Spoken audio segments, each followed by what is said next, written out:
Alumnos EAR Chile, en este video veremos el tema de la luz.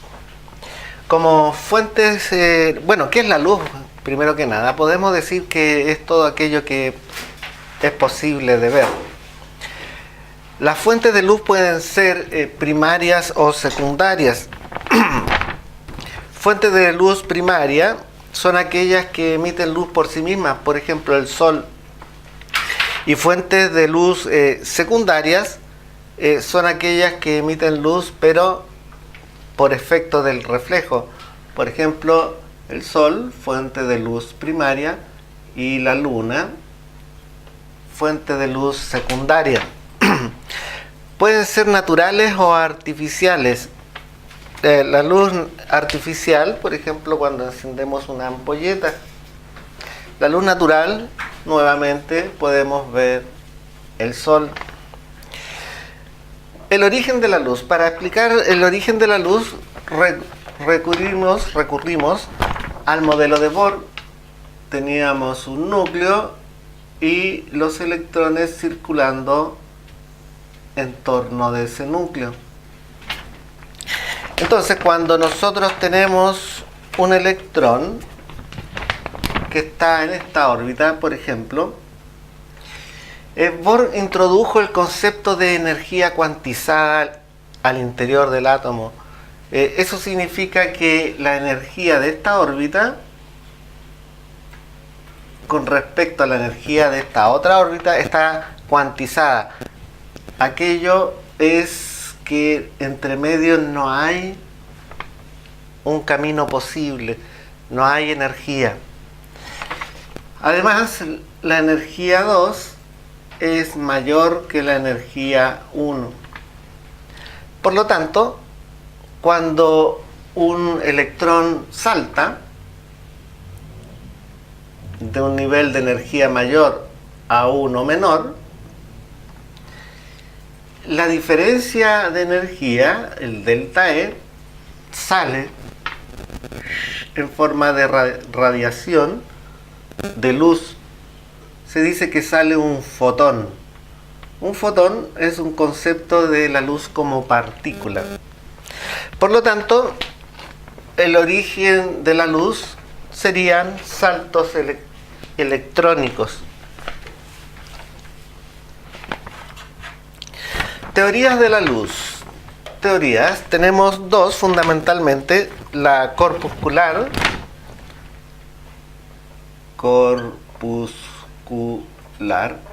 y la teoría ondulatoria. ¿Qué podemos decir de la teoría corpuscular? Se debe a Newton.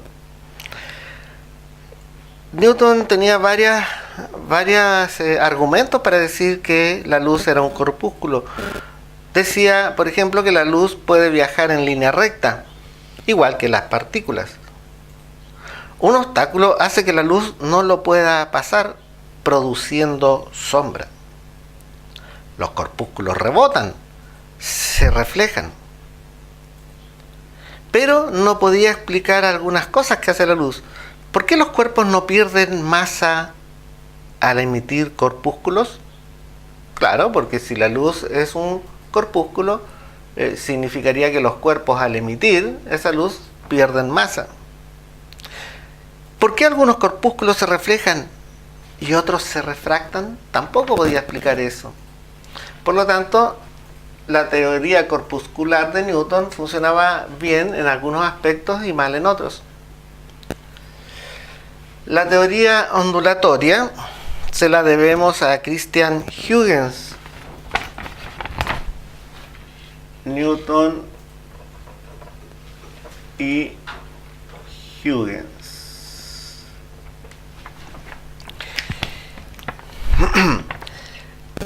Decía Huygens que la luz es una onda mecánica. Pues, los argumentos de él eran: la masa de los cuerpos que emiten luz no disminuye. La propagación en línea recta y la reflexión es porque es una onda. La refracción también.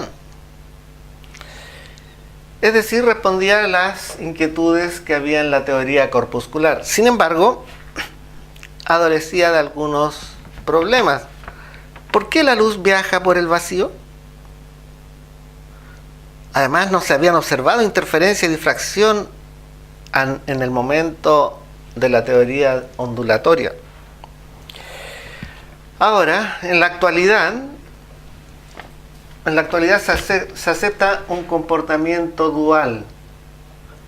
Es decir, aceptamos a la luz tanto como onda como partícula. A veces se comporta como partícula y otras veces como onda. Un comportamiento dual. Bueno, la luz tiene los mismos fenómenos que hemos observado en las ondas. Tiene difracción, reflexión, refracción, efecto Doppler, etcétera, etcétera. Se observa la difracción haciendo un pequeño orificio y se obtiene una mejor difracción si la abertura es parecida a la longitud de onda. El principio de Huygens dice que todo punto en un frente de ondas puede ser un foco emisor. El experimento de la doble ranura de Young apoya la teoría ondulatoria. Esto ya lo hemos hablado antes. Tenemos una doble ranura y emitimos un frente de ondas. Y aquí se difracta. Y aquí también, generando un patrón de interferencia. Este experimento apoya la teoría de que la luz es una onda. La luz como partícula. El ejemplo más evidente es el efecto fotoeléctrico. Efecto fotoeléctrico. La luz, cuando incide sobre ciertos materiales, es capaz de hacer que los electrones de ese material se muevan. Luz, electrones.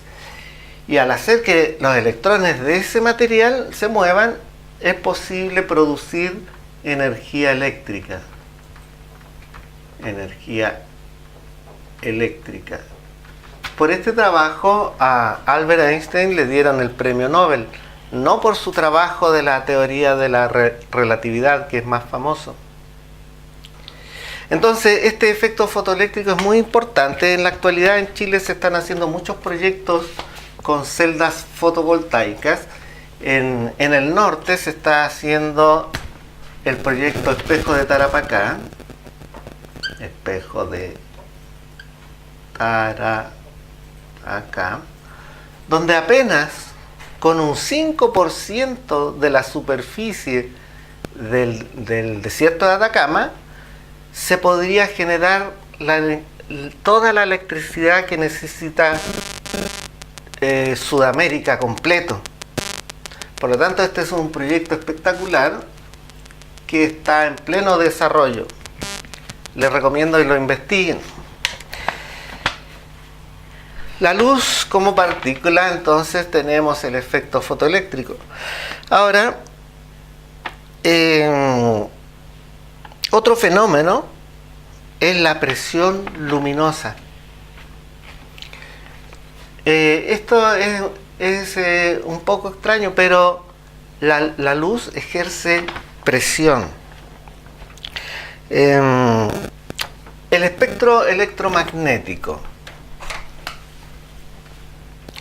Bueno, nosotros tenemos un rango visible. Un rango visible. Este rango visible le llaman espectro visible. Visible. Entonces, nosotros tenemos un espectro visible desde 10 a la menos 4 longitud de onda a 10 a la menos 7 y de frecuencia 10 a la 14 Hz hasta 10 a la 15. Estamos acotados por el infrarrojo y estamos acotados superiormente por el ultravioleta. Pero esto es apenas una franja de todo lo que podría verse. Podría, digo, porque nuestros ojos no han evolucionado para ver los demás. Si aumentamos la longitud de onda, tendríamos aquí la longitud de onda de la radio, de la televisión, de los microondas. Y si nosotros vamos hacia mayor frecuencia pero menor longitud de onda, por eso pongo ese menos, es decir, de menor frecuencia a mayor frecuencia, son inversos. Es decir, esta onda va así cada vez con mayor frecuencia pero menor longitud de onda. Tenemos los rayos X, los rayos gamma y el mundo atómico. Colores. Así como en el sonido yo les mencioné que era muy importante estudiar los instrumentos musicales, en la luz es muy importante comprender el tema de los colores. Les rogaría que tengan bastante lectura de estos temas. Como verán, son más conceptos que nada. Mucha lectura, mucha memoria para estos temas. Bueno, los fotones, como vimos, tienen distinta energía y ello significa que obtendremos distintos colores. Cada color propaga distinta energía. ¿Por qué? Porque tienen distinta frecuencia. El color de las cosas depende fundamentalmente de dos fenómenos, de la absorción y la reflexión. La luz blanca del sol contiene en realidad todos los colores. Cuando incide en un objeto, muchas frecuencias, es decir, muchos colores, se absorben, pero algunos se reflejan. Algunas frecuencias se reflejan más que otras, y esas frecuencias que se reflejan dan el color característico de esa frecuencia. Es decir, el color que observamos de los objetos es justamente aquel color que no puede penetrar a él. Una pregunta. Si nosotros iluminamos un objeto de color negro, ¿qué significa? Otra pregunta. Si iluminamos un objeto de color blanco, ¿qué significa? El láser. El láser es una luz monocromática, es decir, tiene solo una frecuencia, no es como la luz blanca que tiene varias. El láser solo tiene una frecuencia, es una luz monocromática. Es coherente, es decir, no se dispersa. Esas características del láser lo hacen que se ocupe mucho en la tecnología. Los colores se pueden filtrar. Por ejemplo, si nos ponemos un papel celofán de algún color, nosotros filtramos los demás colores y solo dejamos pasar las tonalidades de la frecuencia de ese papel celofán. Veamos un ejemplo. La longitud de onda del rojo es 6,9 por 10 elevado a menos 7 metros. Ese es su lambda. Y nos piden calcular la frecuencia en Hz. Ponga pausa al video y responda a esa pregunta. Bueno, recuerden que la velocidad de la luz es 300.000 kilómetros partido por segundo, o sea 3 por 10 elevado a 5 kilómetros partido por segundo, o 3 por 10 elevado a 8 metros partido por segundo en notación científica. Y recuerden que la velocidad de propagación es lambda por f, ocupando nuestros conocimientos de ondas.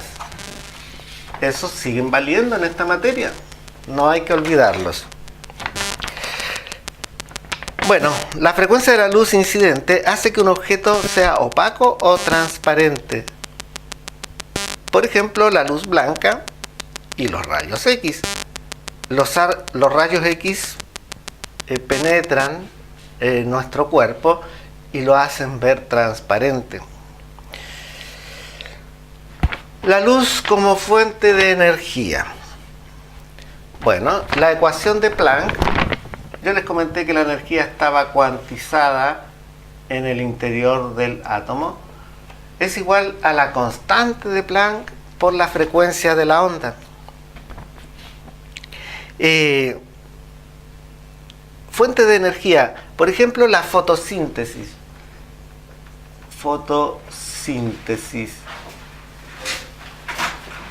La fotosíntesis es un fenómeno de tal importancia que permite toda la vida que hay sobre el planeta. Nosotros dependemos de la fotosíntesis. El día en que el ser humano descubra el proceso en que ocurre la fotosíntesis, va a ser una revolución energética de proporciones. Hasta el momento dependemos de árboles y plantas. ¿Qué más? Otra fuente de energía, el petróleo. Se supone que el petróleo corresponde a bosques primitivos que fueron sometidos a alta presión al interior de la Tierra y se transformó en petróleo. Los paneles fotovoltaicos, etc. ¿Qué aplicaciones podemos tener para esto? Los lentes de sol, es decir, podemos filtrar los rayos ultravioleta, o el código de barras que se emplea en los supermercados cuando compramos algo. ¿Los han observado? Ahí, en el código de barras, el fenómeno asociado es la difracción. Luces y sombras. Bueno, cuando la luz incide sobre un objeto opaco, por ejemplo un planeta, supongamos la luna, genera tras de sí sombra. Y cuando está en determinada posición del año, genera un eclipse total.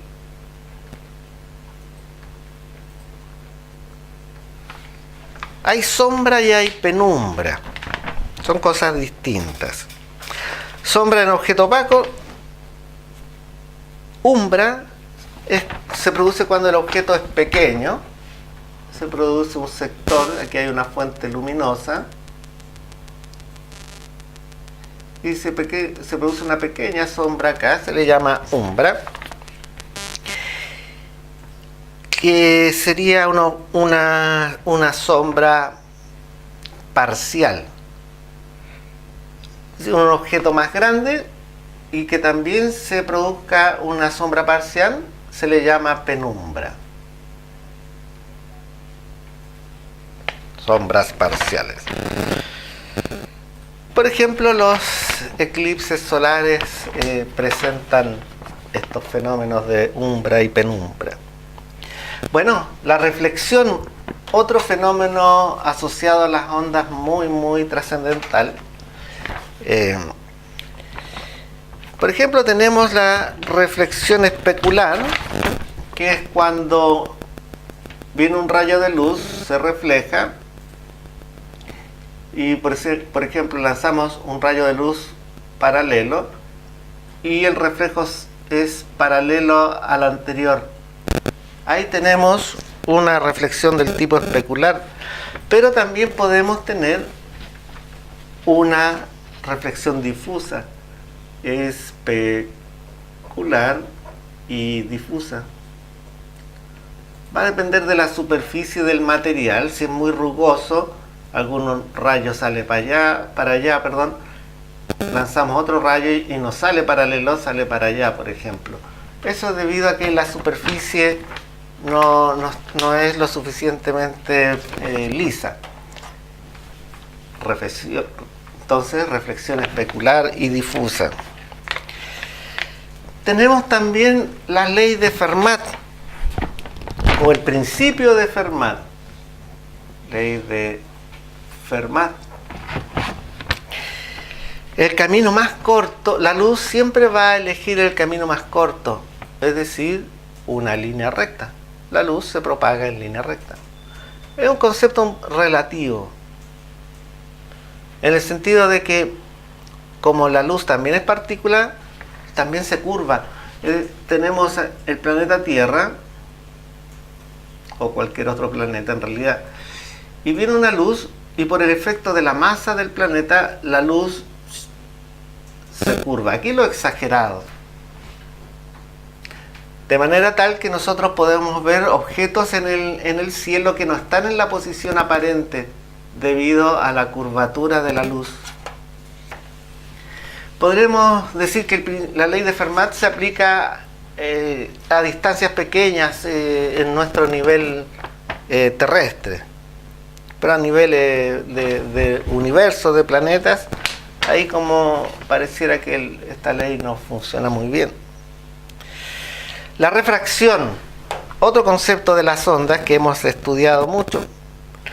Aquí en la refracción de la luz debemos considerar el índice de refracción n, que era la velocidad de la luz en el vacío, 300.000 kilómetros partido por segundo, dividido en la rapidez en el medio.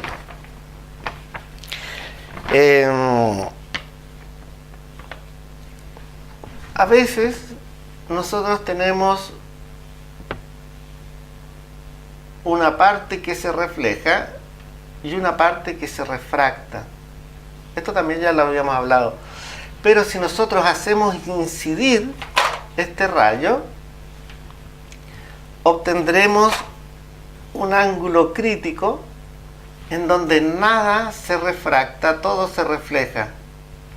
Ahí yo les he anexado un video donde aparece una experiencia de esto muy interesante.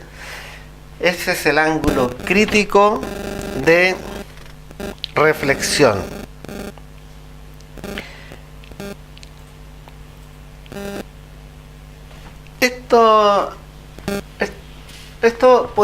Podemos ver fenómenos asociados a la refracción en la vida cotidiana. Por ejemplo, cuando el pavimento está caliente, a lo lejos vemos en una carretera la impresión de que hay agua. Cuando hacemos una fogata, el vapor que sale, el humo del fuego, también distorsiona la imagen. El arco iris es una dispersión de la luz cuando pasa a través de un prisma o de una gota de agua. El sol y las estrellas no están donde las creemos ver. Son ejemplos de este tema. Otro ejemplo de la refracción es cuando sumergimos una pajilla en un vaso de agua y pareciera que estuviera quebrada. El arco iris, el fondo cercano, el color del cielo, etcétera, etcétera, son ejemplos de refracción. Les sugiero, estimados alumnos, que busquen muchos ejemplos de reflexión, refracción, difracción de la luz y los anoten en su cuaderno. Ponga pausa a este video y hágalo inmediatamente. Bueno, vamos a ver un ejemplo del índice de refracción. Por ejemplo, tenemos esta situación, un medio 1, un medio 2 y un medio 3. Puede ser del aire, así, que pasa a otro medio, así, así y así. Pongamos aquí a este medio N1 N2. Cada material tiene su propio índice de refracción. Entonces, aquí dibujamos la normal, ¿cierto? Y observamos que el rayo se acerca a la normal. Por lo tanto, diremos que si esto era el aire, el índice de refracción del aire es menor que el índice del medio. ¿Recuerdan? Eso sucedía cuando el rayo refractado se acerca a la normal. Porque si fueran de igual índice, este rayo seguiría hacia allá. En este caso, si dibujamos la normal para este segundo caso de N1 a N2, este rayo, si los índices fueran iguales, hubiera seguido hacia allá. Sin embargo, se ha alejado de la normal. Por lo tanto, diremos que N2 es menor que N1. ¿Por qué? Porque el rayo refractado se aleja de la normal. Pongan atención a esos conceptos y al significado del índice de refracción. Bueno, aplicaciones, los lentes ópticos, el telescopio, el microscopio, etc. El ojo y sus defectos. Bueno, aquí les sugiero investigar un poco de la biología del ojo, ¿cierto? La córnea, la pupila, el cristalino, la retina, los bastones y conos y el nervio óptico. Es más, háganlo inmediatamente y escríbanlo en sus apuntes. Ponga pausa a este video. Bueno, los problemas que podemos encontrar son la miopía,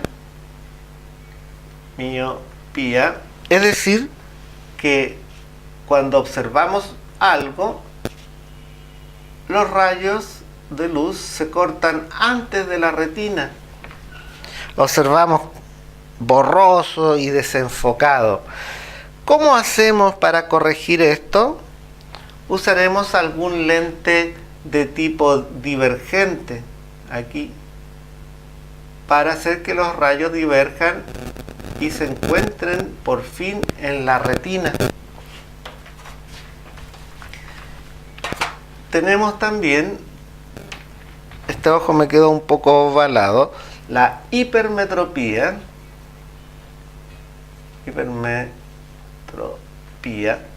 Aquí ocurre lo contrario. Estamos observando un objeto y los rayos se intersectan para formar la imagen, pero más atrás de donde llega la retina. Ahí de nuevo vemos las imágenes borrosas, ¿cierto? Vemos bien los objetos lejanos, pero los cercanos no. Entonces usamos una lente que sea convergente, es decir, que haga converger los rayos aquí en la retina. Otro defecto visual que podemos tener es el astigmatismo.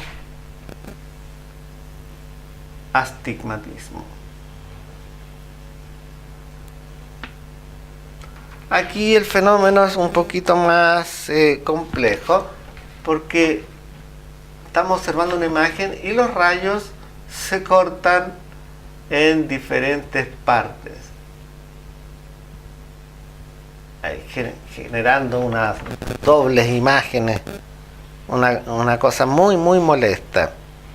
¿Qué otros problemas oculares podemos tener?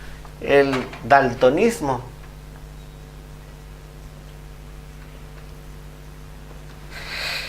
¿Saben lo que es el daltonismo? Hay un pintor famoso cuyas obras de arte valen millones y millones, que él cuando las hacía, las pintaba, a todos les gustaba y les llamaba la atención su creatividad para pintar con determinados colores. Y la demás gente le decía por qué pintaba esas rosas que eran rojas, por ejemplo, de color amarillo, y él decía, pero ¿cómo? Si son amarillas. Y después se descubrió que ese pintor famoso en realidad veía los colores al revés.